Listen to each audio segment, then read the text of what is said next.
আল্লাহ নবী ঘুমের থেকে জেগে হযরত আলীকে ডেকে বলেন, আলী, আল্লাহ অর্ডার করেছেন আমি মদিনায় চললাম, আমার বিছানার পরে আমার চাদর গায়ে দিয়ে শুয়ে থাকো। হযরত আলী বলেন, আল্লাহর হাবিব, আপনার চাদর গায়ে দিয়ে ঘুমিয়ে থাকবো? সকালবেলায় কাফির বেঈমানেরা আপনার বিছানার পরে আপনার চাদর গায়ে দেওয়া অবস্থায় আমি আলীকে তারা মুহাম্মদ মনে করবে, আর আমি আলীকে নবী মনে করে তারা তাদের তরবারি দিয়া কেটে কেটে টুকরা টুকরা করে আমারে বিদায় করে দেবে দুনিয়া থেকে।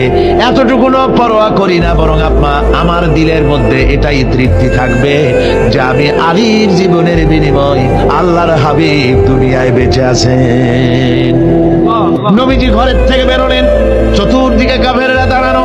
আল্লাহ নবী হাতে এক মুষ্টি বালু হাতে নিয়ে শাহাতেল বজু পড়ে 3 বার দম করে বালুগুলো ছেড়ে দিলেন। বালিগুলি ঘরের চতুর্দিকে কাফেরদের চোখে চলে গেল। পরবর্তী সময় রব্বুল আলামিন ডেকে বলেন, নবীরে, বালি যখন নিক্ষেপ আপনি করেছিলেন ধুলাগুলি, আপনি তো শুধু নিক্ষেপ করেছিলেন, কিন্তু চতুর্দিকে কাফেরদের চোখে গেল কেমনে? একদিকে মেরেছিলেন, সেই দিকেই তো যাওয়ার কথা ছিল, চতুর্দিকের কাফেরের চোখে চোখে সেগুলো পৌঁছে গেল কেমনে?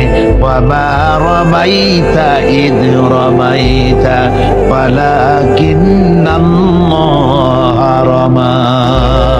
আপনি নিক্ষেপ করেন নাই, যখন আপনি নিক্ষেপ করেছিলেন আপনি তো শুধু বালু কণা ছেড়েছেন, আর ওই বালু কণাগুলি ঘরের চতুর্দিকে সব কাফেরদের চোখে পৌঁছবার দায়িত্ব আমার কুদরত গ্রহণ করেছিল।